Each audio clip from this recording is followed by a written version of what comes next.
Chers amis, Dear friends, it's a great honor, it's a great pleasure to be with you to celebrate the 40 years of struggle for the construction of Europe's peace, democracy, and economic and social progress. This commitment of UGT, this struggle for Europe, is one of the founding members of its action. There have been some urgency after the dictatorship were to consolidate democracy and to for the social economic development. It was also needed to build a social democracy through collective bargaining with the legitimate social partners, and the path was joining Europe. The great challenge of this European construction was to give it a social dimension and to give a role and a responsibility to social partners. This is why I'd like to insist in my presentation on a couple of bases of this European social dialogue during the 17 years where I was responsible for the social dialogue. The implementation of the European social dialogue started in 1985 with the arrival of Jacques Delors to the presidency of the European Commission. 1 month after starting his mandate, Jacques Delors invited, on the 31st December, all the representatives of the employers and the trade unions of the member states to create the social dialogue that should create the big single market. In 1985, it's the year of the end of negotiations with Portugal and Spain for the entry of these two countries to the European Economic Community at the time, on the 1st of January 1986, to show the commitment of UGT in the social dialogue ever since its start. I'm going to tell you a story. The President of the European Commission summoned a summit of social dialogue for the 12th November 1985. Before the official entry of Portugal into the European Community. I'm going to use this word community because I find it more beautiful than union. Jacques Delors has always been a trade unionist, and he currently a member of my trade union. He's currently 82 years. So Jacques Delors, he knows the importance of social partners in the democratic system, and he asks HEUC to invite the Spanish and the Portuguese UGT to attend the summit, and he told us at the time, listen, I can't do it because I can't invite them because they are not yet members of the European Community, but you invite them and I will support you. So this is why on the 12th of November 1985, Nicolas Redondo, representing Spain, and João Proença, representing Portugal, participated in the summit of the social dialogue, which is going to start the European social dialogue from that day. João has always been an essential agent of the European social dialogue.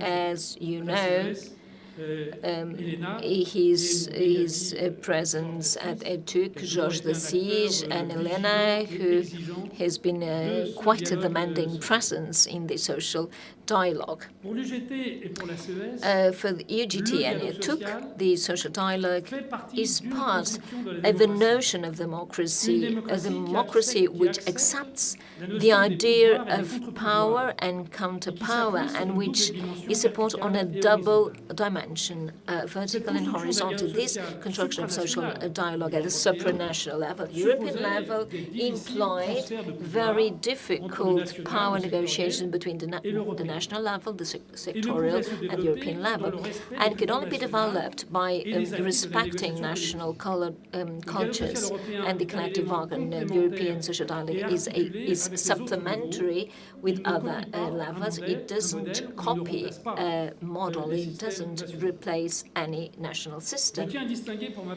So let's make a distinction between the bipartite social dialogue from the tripartite agreements. So the social dialogue between employers and trade unions. The only way of attaining the regulation of the European social space was to negotiate minimum standards, allowing convergence and preventing social dumping, so that the differences existing and will always keep existing in between different countries. So there should not be elements to be apart that will allow us to be apart, so would enable a dynamic of social progress for those who would like to have a higher standards, and to prevent that European standards do not question the national standards, thanks to the non-regression clause.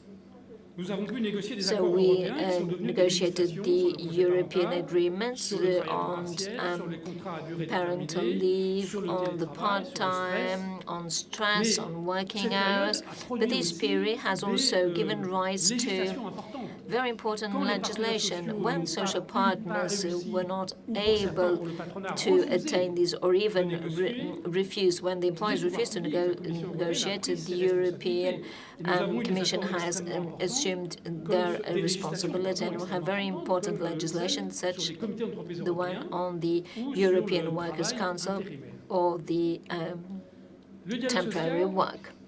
Social dialogue.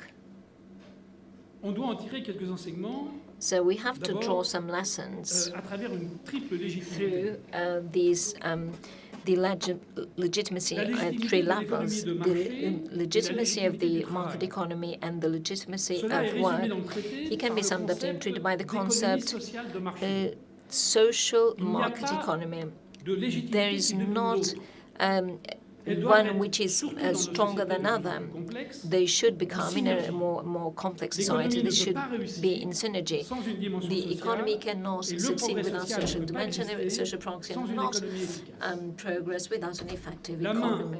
The invisible hand of market should be compensated by the visible hand of the regulator, by the contracts, and the role of the public stakeholders is essential. So we should have a mutual recognition of the social stakeholders and acceptance of that legitimacy, which is not always the case. I fear that we are again reinventing class struggle. The second point, social dialogue, is a dynamic which is always in tension. So the social dialogue is not Alice in Wonderland. The conflict of interest is real, because interests of capital and of labour are not the same.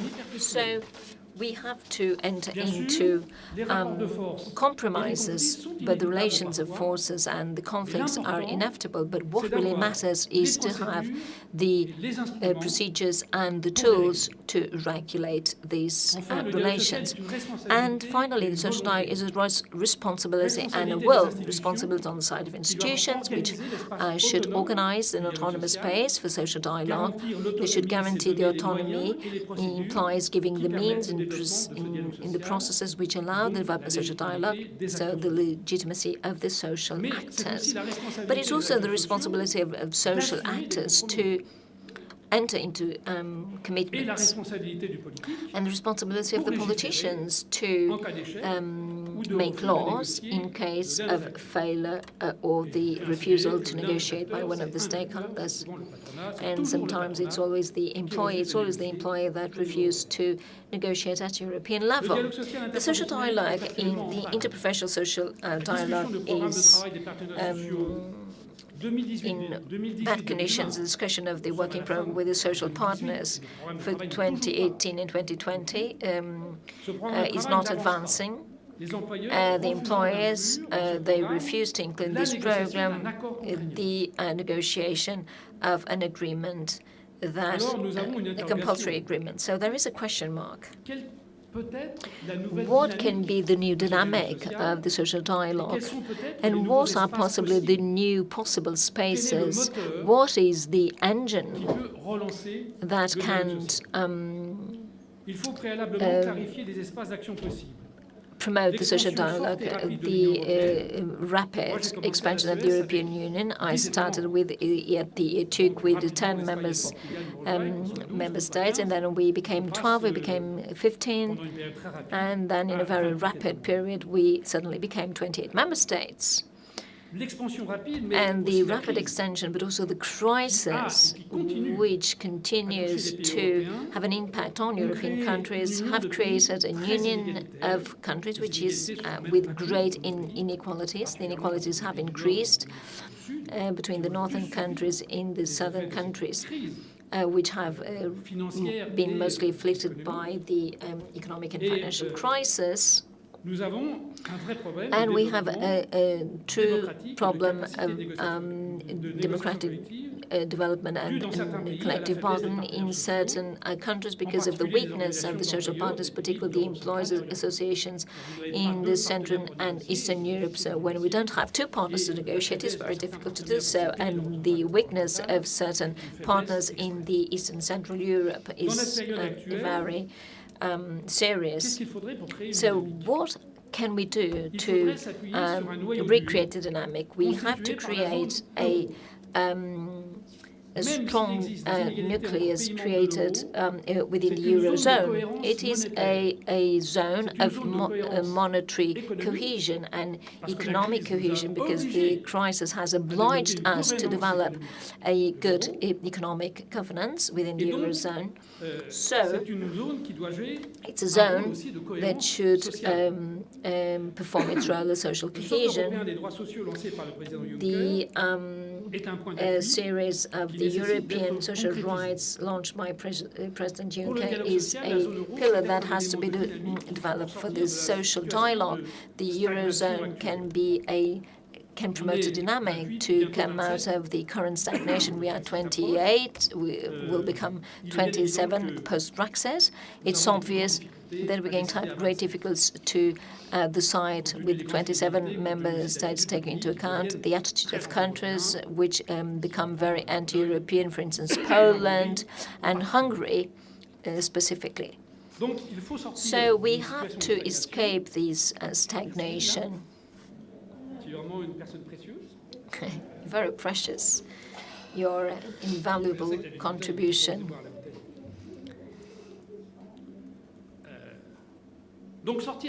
So you have to leave this current stagnation. It implies to find a new engine, probably the Eurozone. It's a very difficult option for the trade unions. It's not an easy choice, but it's, in my opinion, the only solution to recreate a social dialogue in a space where there is a real ability to do things.